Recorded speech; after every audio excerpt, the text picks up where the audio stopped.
If you guys want some coins to go build your dream team right now, go check out bestmobilecoins.com. They're always in stock. The rates are really great, and you'll get your coins in like 5 minutes. Use my code SABRE to get yourself a discount. Hey, what is going on, guys? Sabrtooth back on Madden Mobile at last, and today we're going to be talking all about how you guys should spend your coins wisely in order to save millions of coins over the rest of the season. Guys, if you are new to the channel, make sure hit that subscribe button real quick and turn on those notifications, because with the way YouTube's going right now, you never know when you're going to get alerted unless you turn on those notifications. And smash that like button, guys.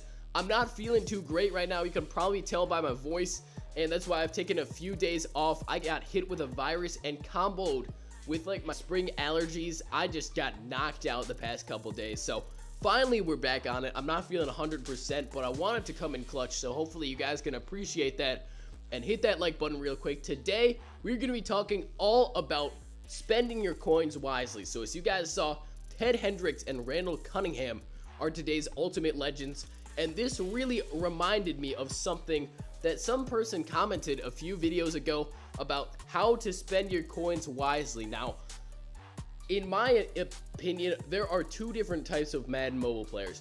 There's casual players, and then there's hardcore players. So casual players, you guys might be one of these.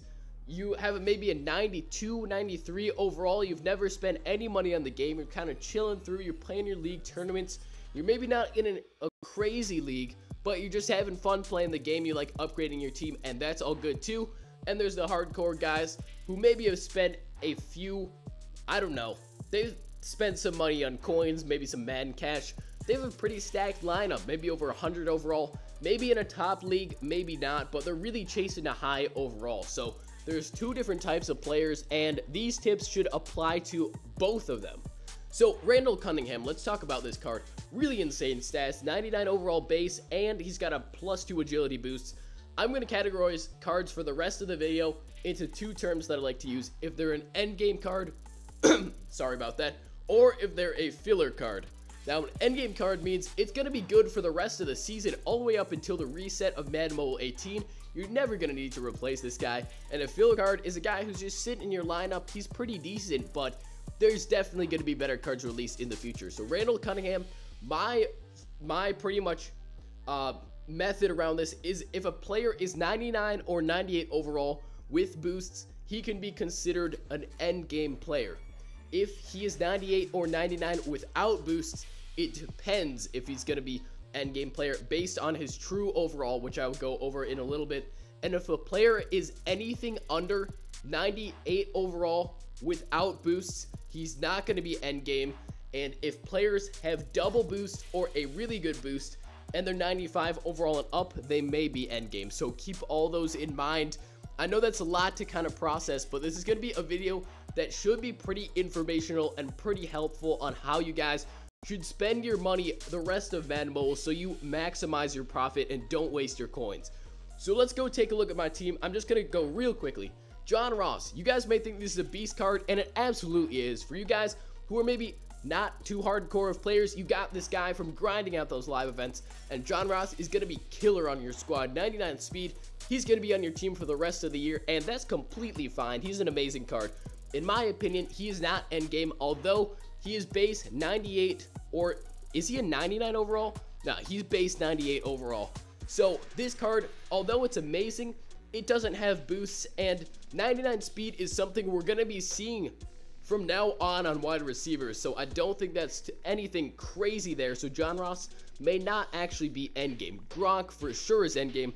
Brett Favre, he's at base 98, but his +2 and +2 boosts, I think, make him endgame.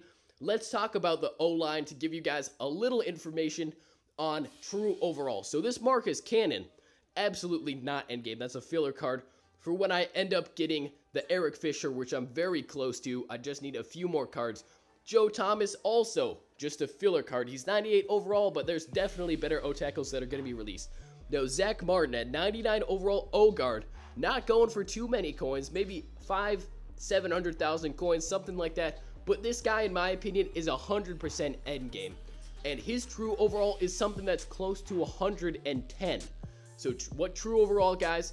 what that means is what a player's overall would actually be if EA did not cap it at 99. How you can figure this out, go ahead, go on your computer and internet browser, look up AshCloud Madden Mobile 17 spreadsheet, and a guy over on Mutthead, which is the Madden forums, his name's AshCloud, really great dude, and he has some spreadsheets of all the players in the entire game, and you can formulate teams and see what a player's true overall is. So Zach Martin and Travis Frederick both have really high true overalls, which makes them definite endgame players. Now, in my opinion, not many halfbacks have been released that can actually be endgame. Even players like Leonard Fournette, who's insane. His stats are so good. I think they will release some better halfbacks in the future. Dion, it's really up in the air. He's only a 95 or 96. Actually, I can't even remember what overall is. He's actually a 98. What I've been talking about, he is definitely probably endgame.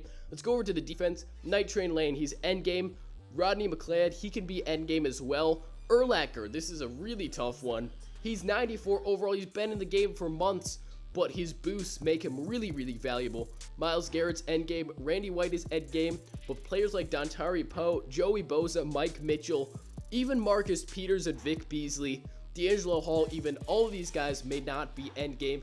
And on special teams, in my opinion, none of these guys are going to be the best at their position throughout the entire year. Now, keep all that in mind. I know I'm throwing a lot of information your guys' way, but what this means is if you guys are casual Madden players, then what you're gonna want to do is find cards right now that you want on your roster for the rest of the year. And if you guys are hardcore Madden players, you're gonna need to look at your roster to really assess what players you think are gonna get cut sooner or later and sell them while their price is high. So pretty much what that means is if you guys are ever looking for a new player to add to your squads, even if you're just a casual player, you need to really consider, is this player going to be on your team for the rest of the year, or are you going to need to replace him in maybe a month or so when a new and better card comes out. Now, say you find a card that you're really, really interested in, and you're like, you know what? I don't care what my budget is. This guy's gonna stay on my squad no matter what. I know he's gonna be good, so I'm definitely picking him up, and I'm never gonna replace him. So let's just choose a guy that I would like to add to my squad, who I really do feel like is truly endgame. So let's take a look through here. Ted Hendricks. I don't know, even though he's new, I'm not too big of a fan of that Ted Hendricks. I feel like there may be one better linebacker to come out. Obviously, Von Miller, the domination, 100% is endgame. Let's take a look at... I need to find a guy that is 100% the best at their position. Honestly, Marcus Peters, it's a great card, and he's been in my lineup for quite a long time. He's very cheap, but I don't think he's endgame. I think there's going to be better cornerbacks in the future. Let's just use a guy like... Let's just use Night Train Lane, for example. So you take a look at the card, 99 overall. He's got +2/+2 boosts and absolutely godly stats. Nothing is under 95 overall. So you know this guy's going to be on your squad for the rest of the year. So if you guys are really wanting this Night Train Lane, the best way to go about it to save the maximum amount of coins is bidding. So I know you guys may be tempted to get him right away, but think about this. Does it really matter if Night Train Lane is on your team today or if he's on your team in 4 days? He's going to be on your team no matter what, but you could be saving maybe even 500,000 coins by just waiting a little while. So let's go 99 overall Night Train and see what's up right now. So he is worth just around 2 million coins. Now, he's not a great example because none of the bid prices are really that low. Let's choose a different guy, but what you want to do is definitely try to bid on these players. Especially if they're high overall players with low bid prices, let's just go a bid price of under 1.5 million coins and see what is there. So we're gonna see a lot of cards with a bid price under 1.5 million, but none of these guys are truly endgame. None of these, besides Myles Garrett, I don't think are going to be lasting on teams for too long. Tom Brady, no way. I think, in my opinion, the Brett Favre that I have is actually superior to the Tom Brady just because of the boosts. Greg Olsen, definitely not endgame. Leonard Fournette, although it's a good card, I've already said this, he's not going to be on teams for the rest of the year. Honestly, none of these cards here, I think, are that amazing. Let's take this Travis Frederick for an example. Let's use him. So 99 overall Frederick. And although there is a Jason Kelsey at center also, that guy is so expensive, it doesn't make sense to get him for most teams. So Travis Frederick right here, this isn't a great example, but as you can see, 900,000 coins bidding. If I placed one bid and I got him for 50k less, just because I was willing to wait an hour, 2 hours maybe, I can save 50,000 coins. And that's not a great example, but if you guys are bidding on cards that are worth a lot of coins, there are not too many people who are interested in bidding against you just because it takes too much time.